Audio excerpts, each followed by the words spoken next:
Welcome, everyone. December 18th, our fourth meeting of Teach Climate for the year.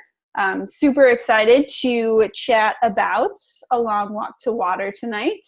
So we'll talk a little bit about that. And Betsy has presumably read the whole thing and prepared some sort of blog. I haven't prepared. But I did read it. Great. So we'll kind of let her kick things off. I do want to just make one quick announcement regarding a change or addition of personnel around climate generation. So last month, our senior programs coordinator, Megan, who has been around Climate Gen for over 6 years, has changed roles and is now our education coordinator. So we're super excited to welcome her fully into the education realm. And she is transitioning out of some of the other programs coordination that she did with our youth programming and with public engagement. But we're really excited. She really brings a very unique perspective to support and really expand our work in the education program just because of the other work that she's been doing at Climate Gen. So she'll join us for sure in February, and then she will take over the Teach Climate meeting for sure in March, and I think March and April, and then Kristen will do May because I will be out on maternity leave. So yeah, super excited to welcome her. So we'll make sure that everyone gets to meet Megan in February. Cool. Yeah. All right. So A Long Walk to Water, it's a short read and a book that I think a lot of schools use in middle school or early high school. I think is usually where it's seen. So yeah, if Betsy, if you want to kick it off and kind of give a synopsis and kind of your thoughts on the book. Yeah, so basically it was two stories that took place in, one was 1985. It started a story of Salva, who was a boy in Sudan.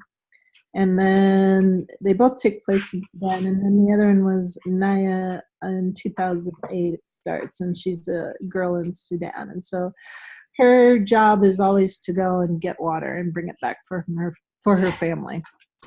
And then Salva is one of the boys that has to escape because war that broke out. So he ends up being a refugee, and he ends up being one of the lost boys that migrates to the U.S. So it basically just kind of tells one story and then another story, one story and another story, and then at the end they all come together. And I won't tell you how, so I don't want to ruin it for you. Awesome. So yeah, just general thoughts. I don't know, Devarti, did you get a chance to read this one at all? Pieces of it. One of our teachers, they recognize this book. They teach in their school in middle school students, but they don't teach it in context of any kind of science learning, or it's a literacy piece, and they from a social justice angle. Okay, well that's cool. Yeah. So it's a completely. She recognized the book though. So we were talking about it, and then she was surprised that we were pulling it as a cli-fi. So really, I mean, technically, yeah, it's climate change nonfiction. But the issue of water spans in various spaces. Yep. So, but people who haven't thought about it will not think about it unless you put it that way. That we can have conversations starting from here, water issues, and then expand to other areas. Right. So that was interesting. Yes. And I'm glad that it's more than just a literary piece that they're using it for. They're bringing in the social justice piece of it because, the idea of Naya not being educated, not being able to go to school because she has to go get water for her family and walk hours and hours every day is huge. I mean, we go back to Drawdown that we read last year, number solution number 6 to solve the climate crisis is educating women and girls, to be able to make informed decisions and be able to provide,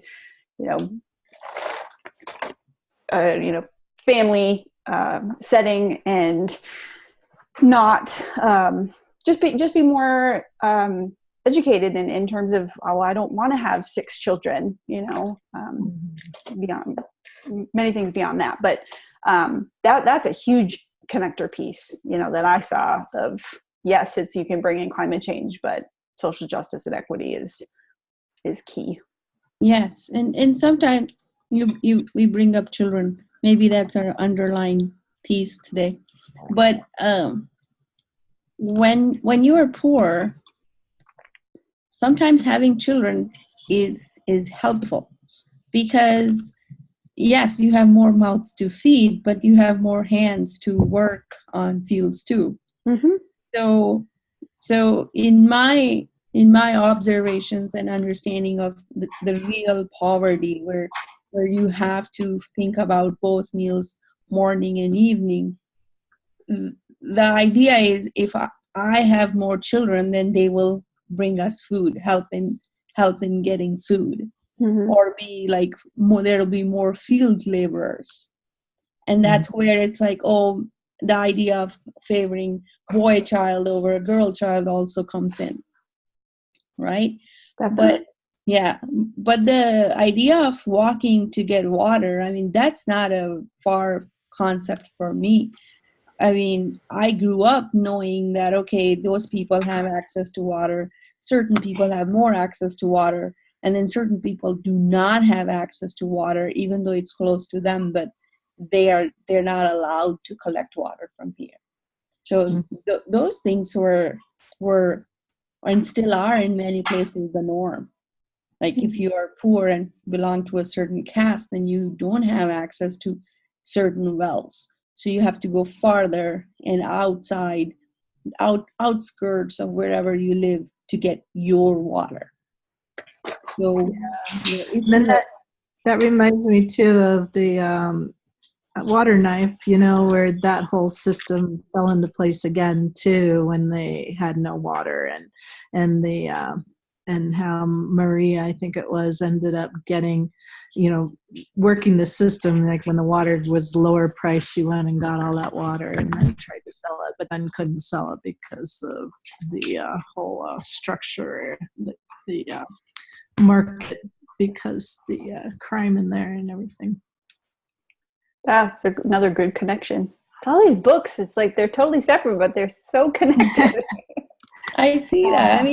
And natural resources would be impacted for sure with any changes in the climate are being impacted, but that effect on people would be different from depending on where you live and where you are and how much you have. Like I think that thread though of when it breaks down and water becomes scarce, power, influence, and control will still quickly dominate who has access to water. Exactly. In any society.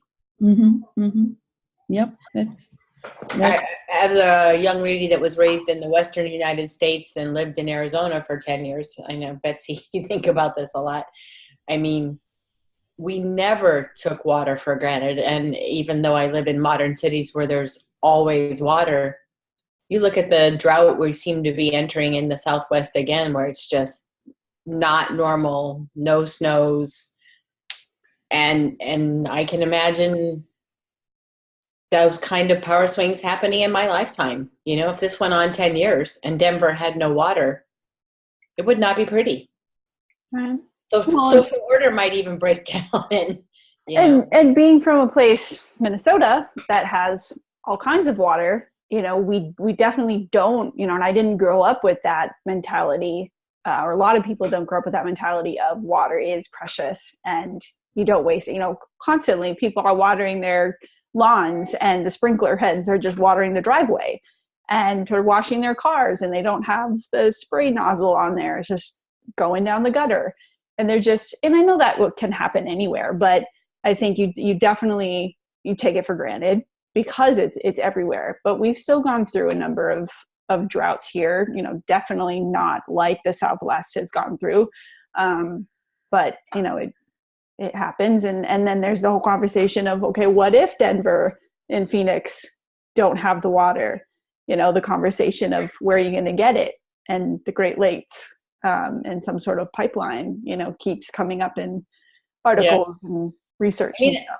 As long as I can remember from being a schoolgirl, having the concept of a war in the U.S. over water has been a part of my conscience. Because in Arizona, we felt that pressure of, if the water doesn't come, we will have to get water.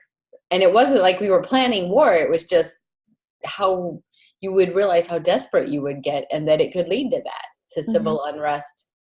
And I think part of it started with John Wesley Powell, when he stated it in his writings, and when he first went, down the canyon, realized that how precious water was. So I think another interesting part of the book is the whole concept of refugees, and I, especially with everything that's going on right now with our border, and there was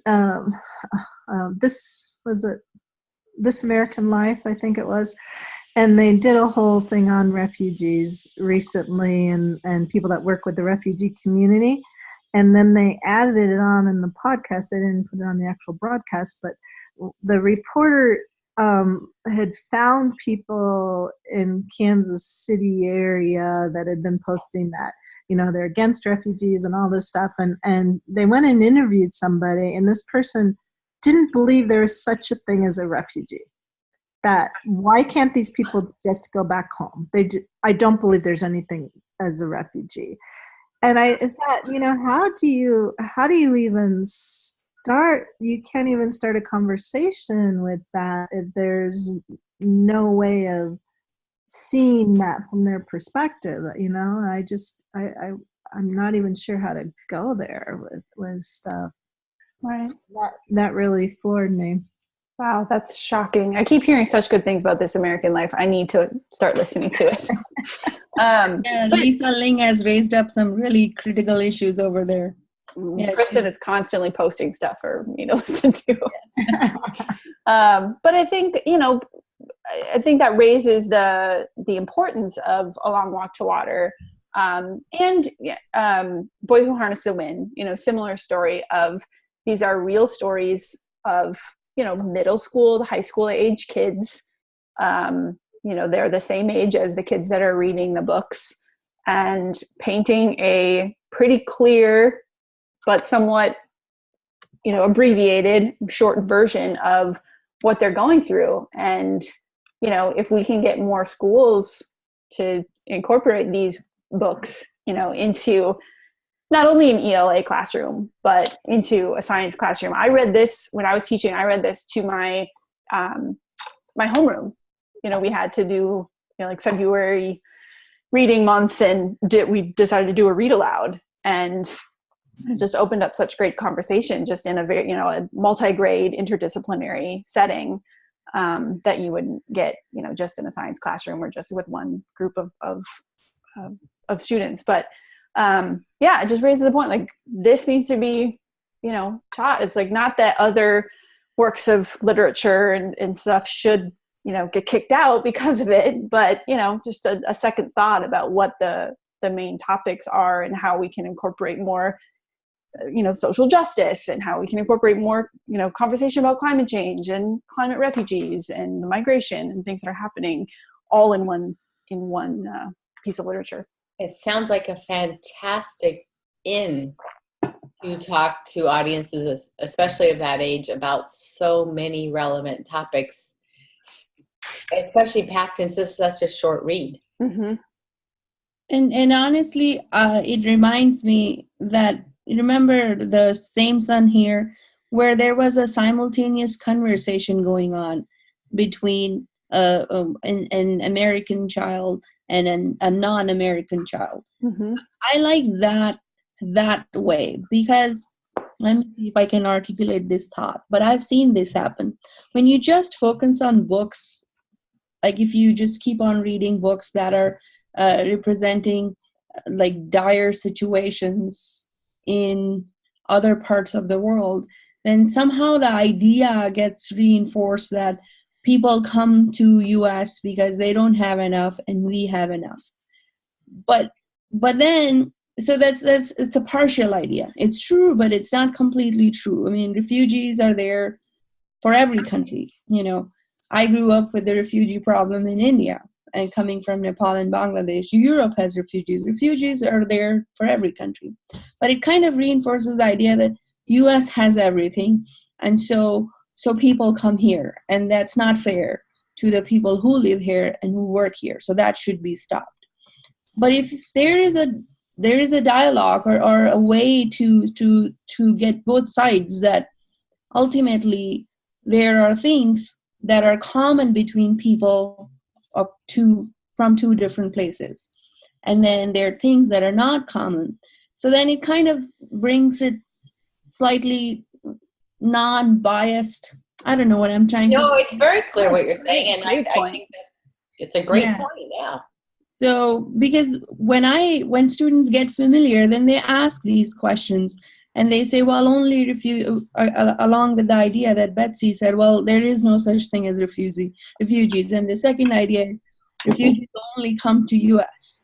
And then I say, no, but we had a huge news segment, and it was everywhere that Europe has so many refugees coming over. So you shouldn't be having these ideas, even if you catch a little bit of news on TV, because there were accidents in the sea, there was pictures of people drowning. So the problem is everywhere.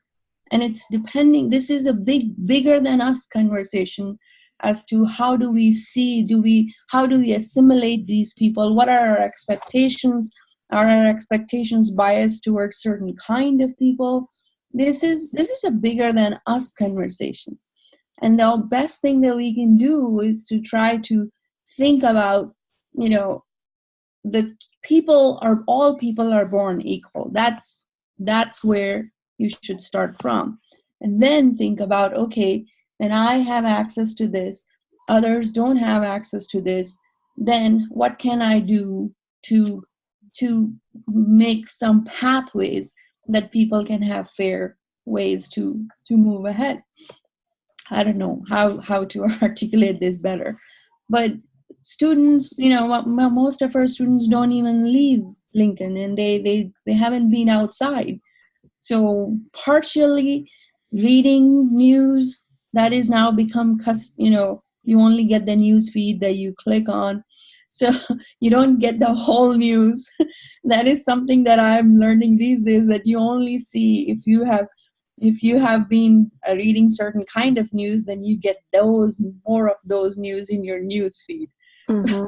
Yeah. So our students aren't even getting the whole spectrum of news. Like, I grew up with a newspaper with every news. That's not even happening. No. So it's a very difficult time. So I love your comment about the global perspective, and like in this book, the refugee problem or those that are suffering from lack of social justice issues and life isn't fair, and then tying that in our conversation back to climate change is that I think we all have an understanding from all the books we've been reading that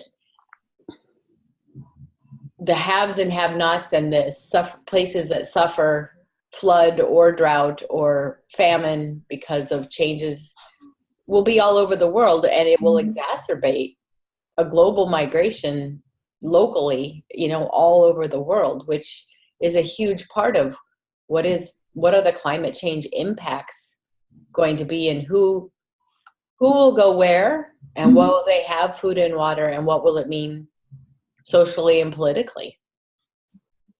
And aren't there communities within US that are Native American communities that are more vulnerable to these threats? And then we should see a migration from those communities. What about those people? That would be a within country migration. We've already had in the United States, our first climate refugees was a Native American tribe in Louisiana. Yes, Asher's Delta there. Yes, that was Asher. I can't remember her last name. When she was doing her doctoral study on that whole thing, she's a geoscientist, and when she presented her work, our teachers, the northern Minnesota teachers, were so surprised, very surprised, because they had never, like, really, this is from here, this is from Florida. They were so surprised about that. Where did they go? I didn't hear that story. They got, if you Google like Choctaw, Louisiana refugees, you can find some stories and stuff, but they got moved about an hour and a half. I mean, not completely relocated, but far enough away that, they see you're losing a piece of your culture. And it cost like, I want to 20 or $40 million, so I mean, that's one small island, that had to be relocated, obviously because of the effects of climate change, as well as just changes in the shipping industry, and dredging that area and such. But the amount of sea level rise, that we're going to continue to experience, is just, it's frightening, and to know that, certain groups can't afford to just, we're just going to move, we're going to pick up and we'll go buy a house elsewhere. They can't do that, or they don't want to do that because, that place is who they are. And it's so troubling. And then I don't want to go off on a tangent here, but, as to see our, national government, it's just not caring, at all about climate change. But yeah, it's like even, all the people in California that now have to find a place and a livelihood, with the fires. The fires. Yeah, that's all. I mean, yes, we can't say that's directly climate change, but it's. They're saying that in California. They're definitely saying it. Yeah. Exactly. Yeah, no, it's the conversation there in California. And then, my daughter that's living in Berkeley, she had 2 weeks of just constant smoke, and she posted on Twitter is like, at least I can go to the doctor, and she got a new inhaler for her asthma and a new steroid, and she had a mask that she could wear, and she bought herself an air filter for her house. And when she came home after 2 weeks, she still had a hard time with her lungs, and I don't know if she's doing completely better now or not, but it's, she said there's people there that didn't have those resources. There's the people there that still had to go out and pick the crops every day, and so it's definitely a social justice issue there, and let alone the people that have lost their homes. Right. Yep. And lives. Yeah. So no, from what I've heard from another teacher that I work with too, whose family was in both areas where the fires were, she said it was interesting because they always, some of them don't believe in climate change, but after that they're like, yeah, Amy told us this was going to happen. Amy was right, and so unfortunately they're believing the hard way, and it sounds like they're going to be, like California's already at the forefront of doing stuff, but it sounds like they're going to be even more so. Well, and they're also just getting their butt kicked. So, because there's so many impacts that are happening. They're doing such great work, but they're just, fires and droughts. And right. And I forget who it was maybe it was, I think it might have been James Baylog in his keynote at AGU that showed just the whole Los Angeles area, and how what happens is that this brush regrows, and then it dries out, and then they just keep getting hit with these fires over and over and over again. So it's not like they're running out of stuff to burn. It just keeps happening over and over again. In the midst of a mega drought, a quick wet year where you feel like you get relief is actually devastating because you grow things to burn. Oh, right. I didn't think of it that way. I did not. That's what happened this last time with California. They were in a long drought. They had almost 2 years of good moisture. They grew stuff and went right back into drought. Wow, I didn't think of that. Yeah. I did read another article that said something that it was like the air was so dry that it was like sucking moisture out of the ground. Mm-hmm. Like just making it even more dry. Yeah. So, it doesn't happen in Minnesota, but it does in the West. Yeah. Yeah, and that's something that Jonathan Overpeck, one of the IPCC scientists that was at the University of Arizona, now he moved to the University of Michigan, he and Brad Udall have done a lot of work on that, talking about how it's going to happen more and more, especially as we keep getting hotter and drier, and we're going to be losing more and more moisture. And there's a lot, and talking about how more extreme the droughts and the fires and everything are going to be because of it.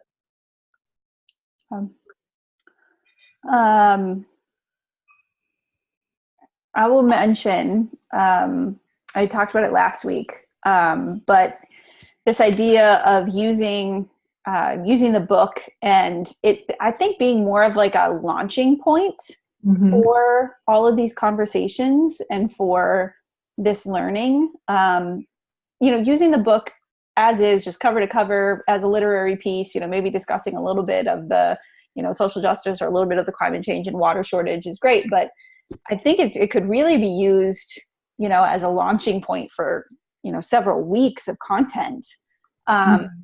And so our humanities content that is just taking ever so slowly to launch. This is one of the modules that will be coming out in February. And I just real quick, just touching on a couple of pieces from that module. So basically it's not a typical curriculum like we have put out in the past. It's organized by subject area. So obviously it's a big focus on ELA as the students read the book, and there's several worksheets on it that bring out some of those topic areas and focus on vocabulary and such for the students. And then there's a big focus on social studies. So there's a section on geography where they're learning about the area of Africa and droughts. I love, and when I was reading this, I would constantly be going back to the map that's in the front of the book, because I'm very visual, and it's not a lot, it just has a few countries in there, but I was constantly like, okay, where are they and where are they going? And so that was super helpful to me. There's also a focus on economics and then civics and history as well. And so we're in the civics and history part, we have a number of different articles, and I just want to scroll down here in my Google Doc to the list of articles. So they're looking at, there's an article about the Darfur conflict. There's an article called The First Climate Change Conflict, and talking about that area, how the world's youngest nation descended into a bloody civil war. And then speaking more along the lines of water, there's a look at Cape Town when they were bracing for their water shutoff. Was that last year, 2 years ago? So it was last year. We actually had some of the Cape Town people come to our office and give a brown bag presentation. So I have to look for my notes on that.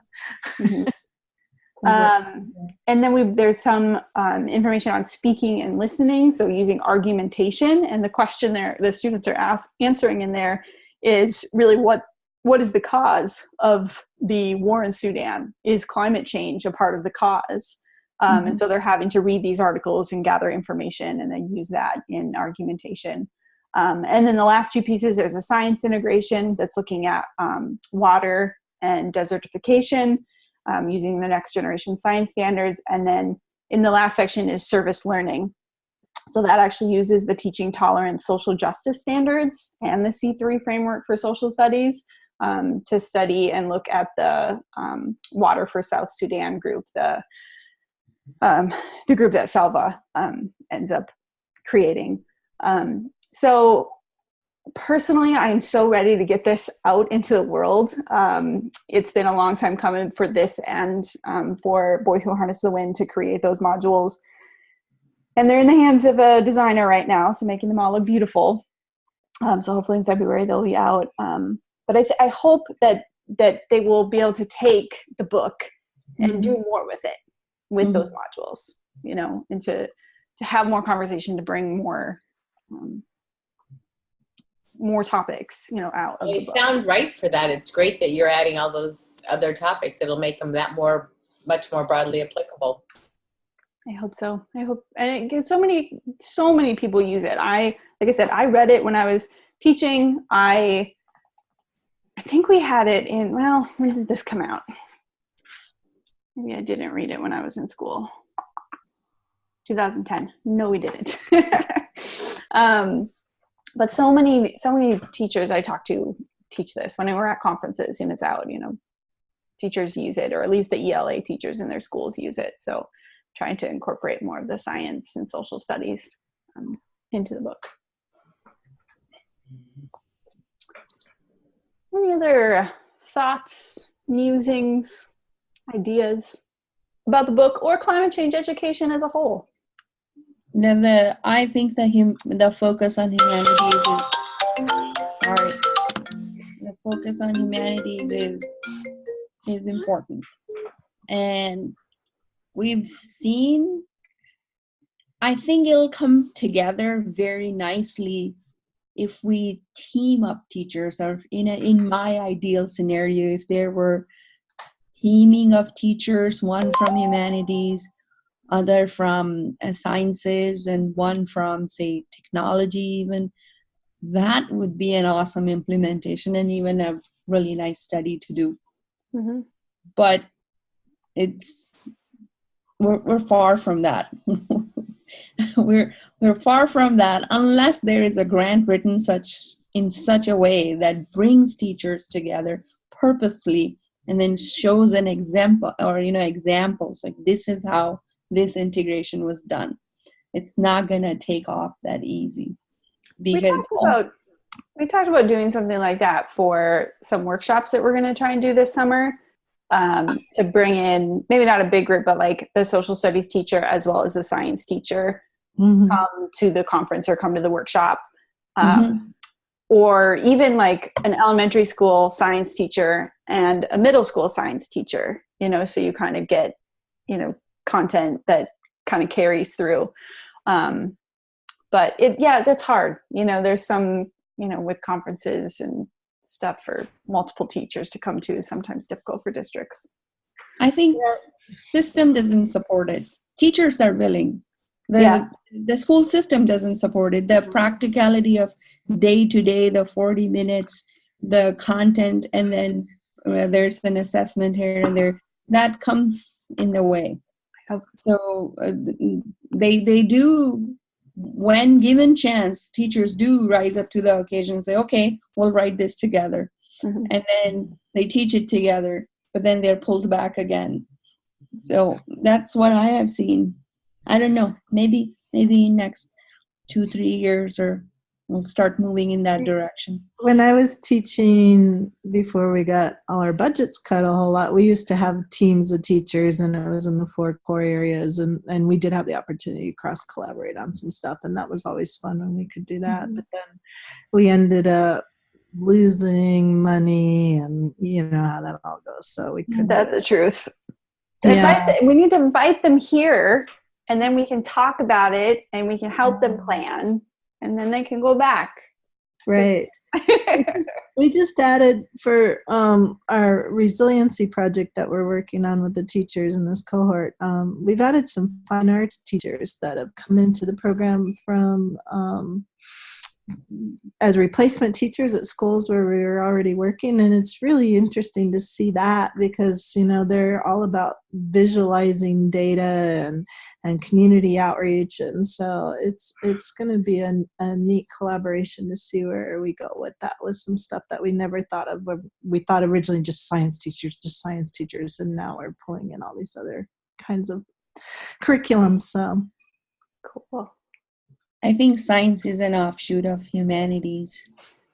The couple universities back in India, environment science, and it's always a part of humanities.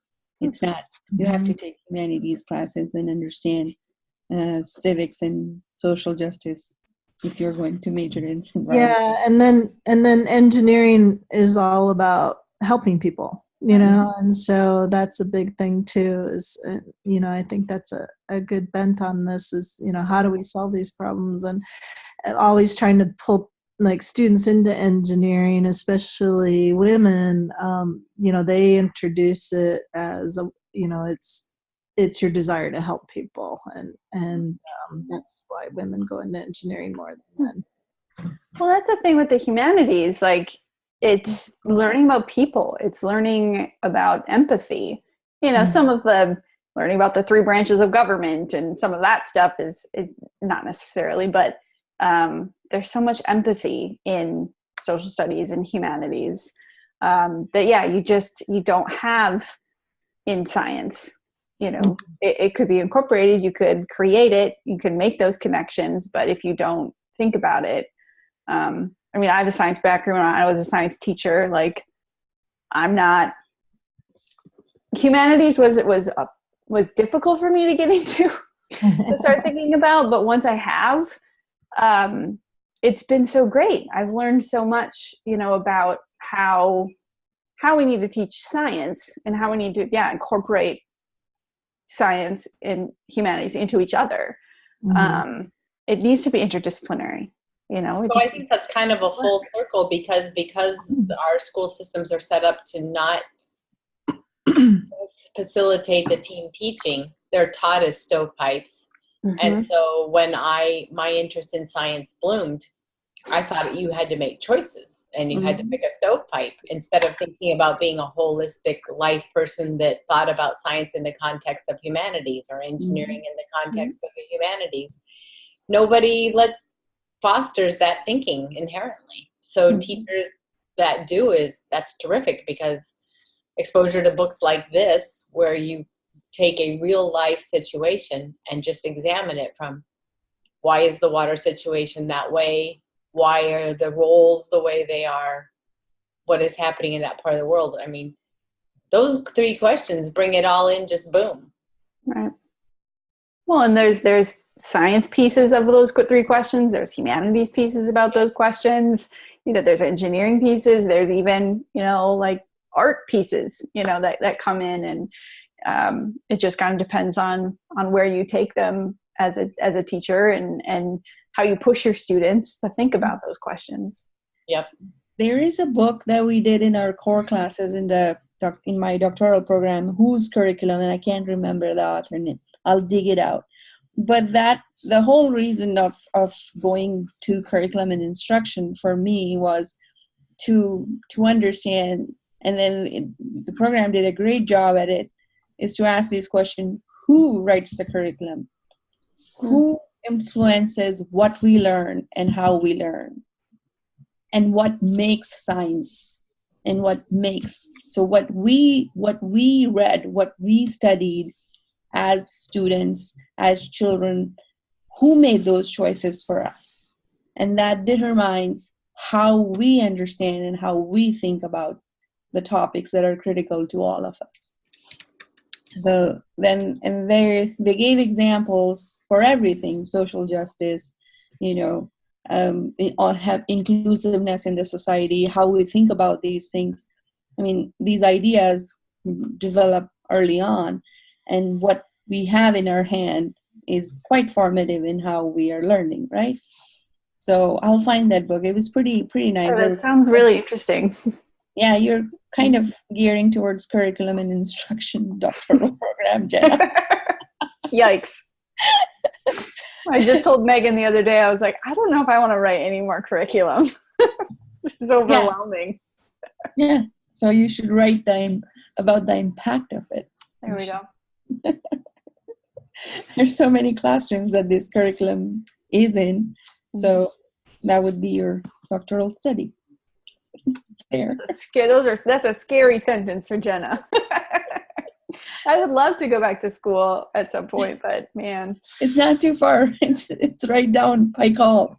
It's right over there, down to Minneapolis campus.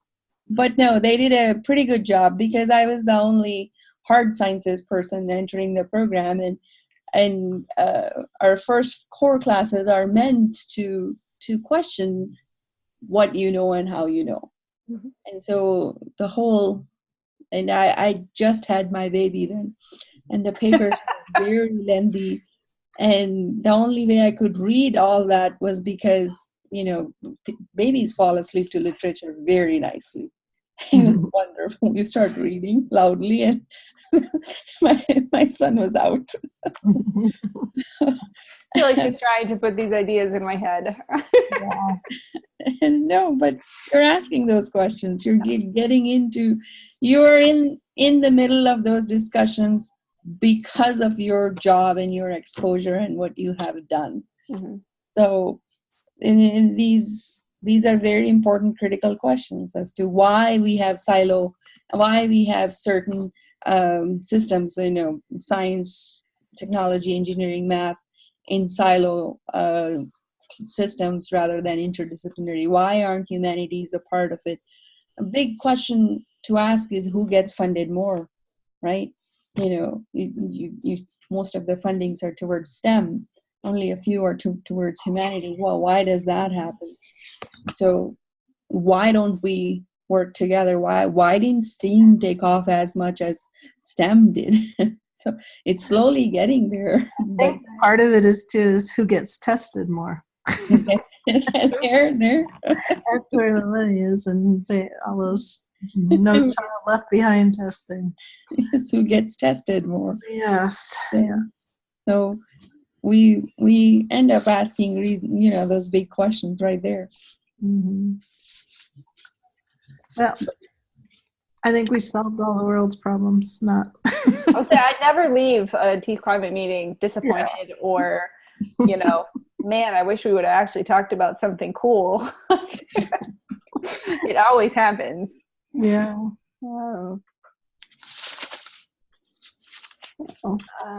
Well, awesome. I mean, it's like I said, this is always such a wonderful time. Wendy, here's your homework. Yeah. Just kidding. It's a great read if you ever pick it up. It sounds like a great read. Mm-hmm. Super quick.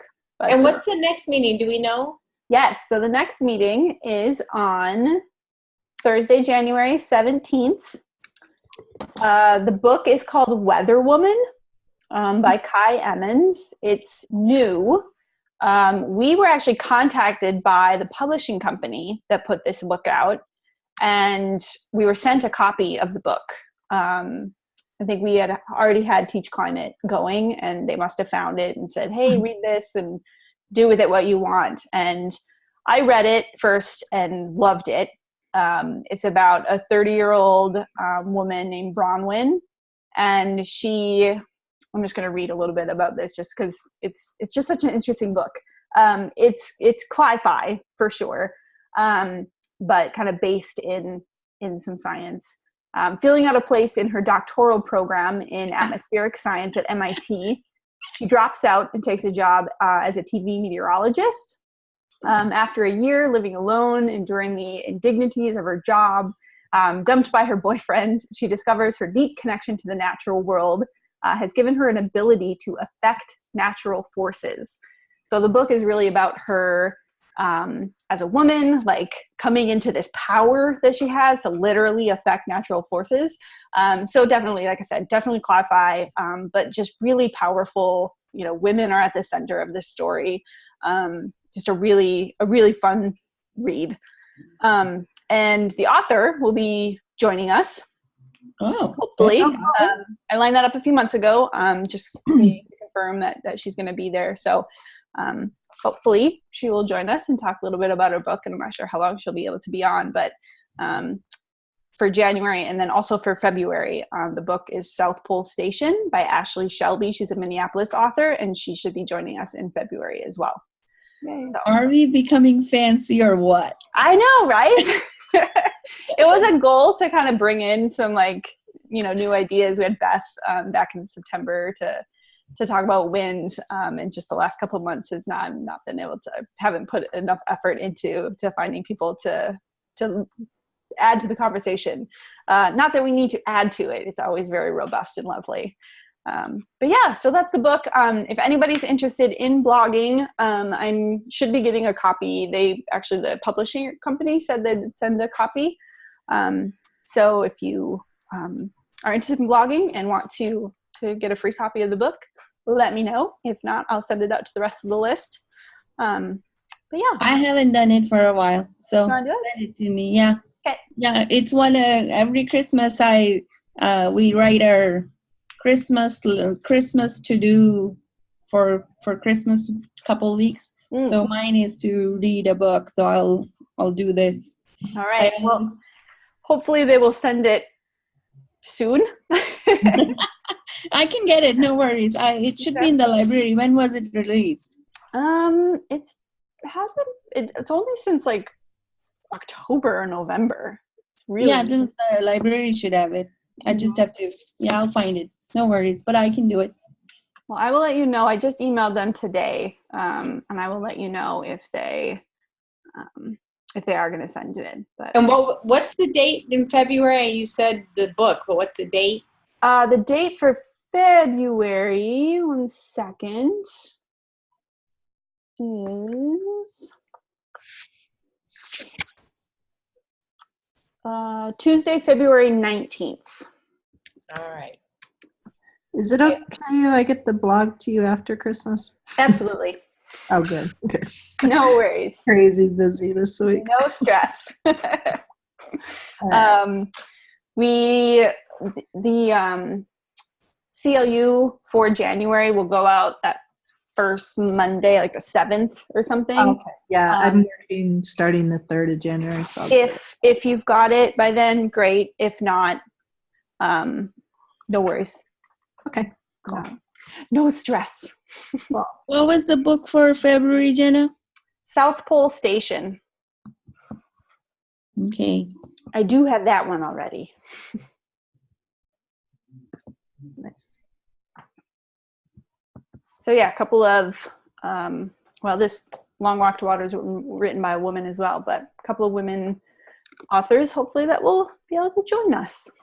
Man, I'll have to make sure I look good. Gotta make sure you read the book. I'll do that too. So I've read both of them, but I need to read, I'll probably read them again just to brush up a little bit. South Pole Station was definitely, had very mature themes, so it definitely wouldn't be a K-12 book. Is this one like the one? Weather Woman? Yeah. Is this?